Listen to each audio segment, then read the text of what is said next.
So last night I went to watch the Five Nights at Freddy's movie at about 7 p.m. in a packed theater, which is actually insane. I haven't seen a packed theater in so long. I've seen a couple movies now, like the night they release, and the movie theater has always been completely empty. So I thought in my mind, like, oh my god, maybe the movie theater's like dead.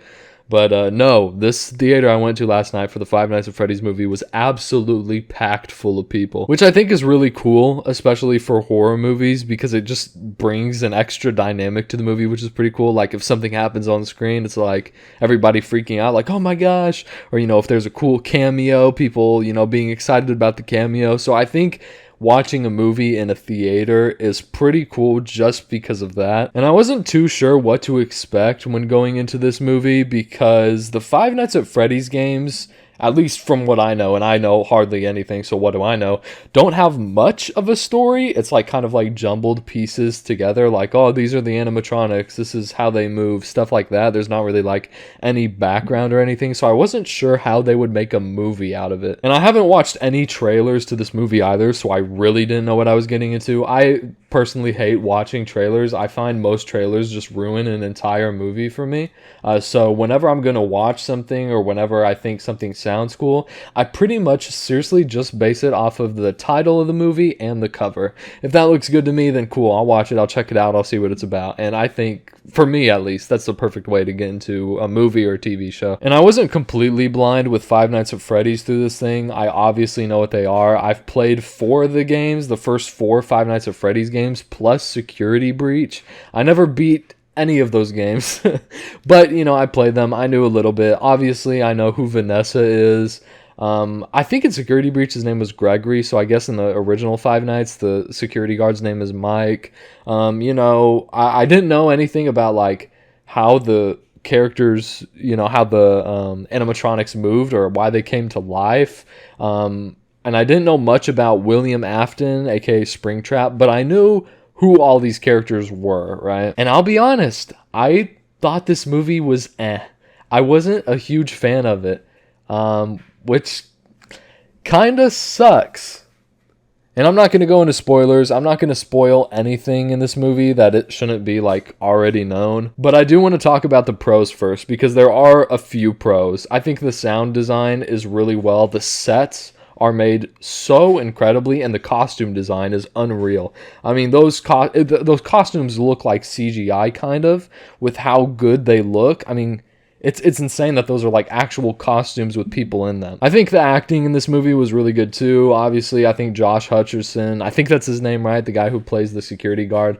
I think he did a really good job. I think Vanessa, whoever plays her, I don't know the names of these people, but I think they both did a really good job acting. I didn't really find any of the dialogue to be weird or off-putting. I just found the pacing of the movie to be so slow. Like, I really didn't feel like the movie was going anywhere, like getting really exciting at all until maybe a little after an hour into it. I think it was really cool the backstory they also gave Mike, how he's like this, well, actually I was about to spoil something, but I shouldn't. But basically, he deals with like guilt and kind of a little bit of sadness, maybe depression throughout the movie. And I think it's really cool, this backstory they gave him, because I don't believe that's in any of the games, although I could be wrong because I'm not a huge fan of the games. But there were portions in this movie where the animatronics weren't mean. They weren't evil. They weren't really what you saw in the theater. They were very nice, very sweet at times. And it was almost weird because it was like, okay, I feel like we've spent the movie runtime is an hour and 50 minutes, and it feels like in the movie they spent 30 minutes displaying how cool and nice and awesome these animatronics are. And I really want to spoil stuff, but obviously I'm not going to. But I don't know, like, I understand why they did that, but I feel like they should have made that part last less, or they should have just made the movie longer. Because at an hour and 50 minutes of runtime, and you're kind of just picking things up after an hour in, it doesn't really leave you much room to build like a climax and a resolution.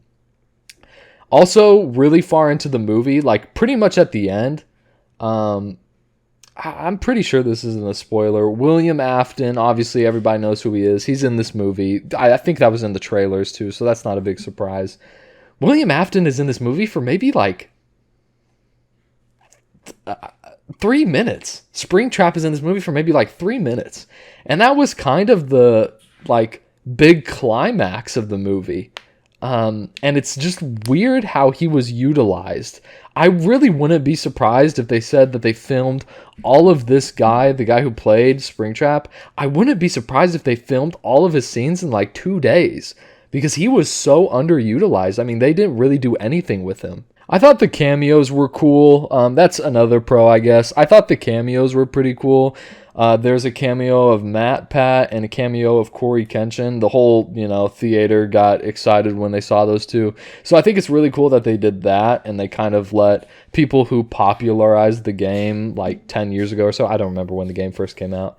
But the people who first popularized the game appear in a cameo in the movie. I thought that was really cool. It didn't take away from anything in the movie at all because these people maybe had, 3 lines throughout the whole movie. So I thought it was cool. It didn't take away from anything. It wasn't like, oh my God, they're such great actors. But I just thought it was cool for them to do.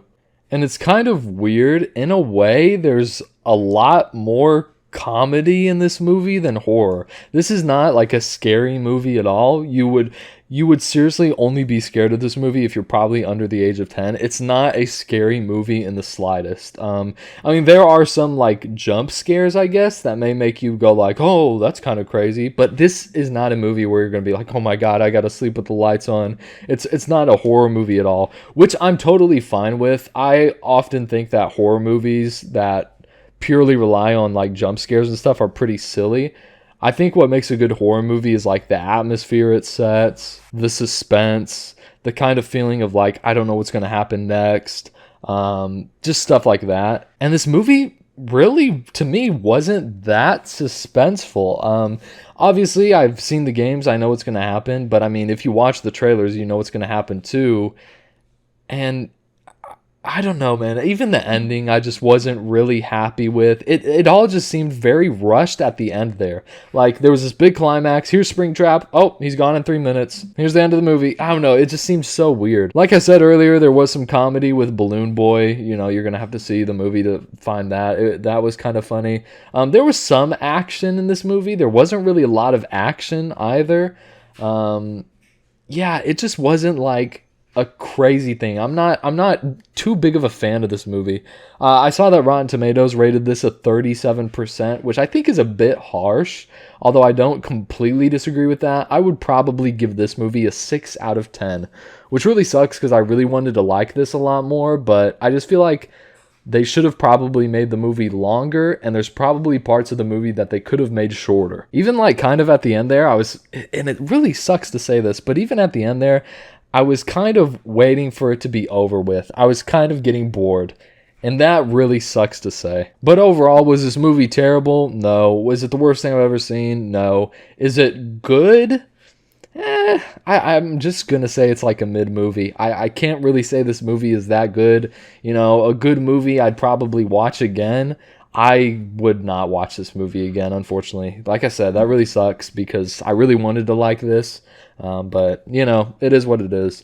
Yeah, I'll give this movie a 6 out of 10. It was just okay. Nothing too special. Thanks for watching.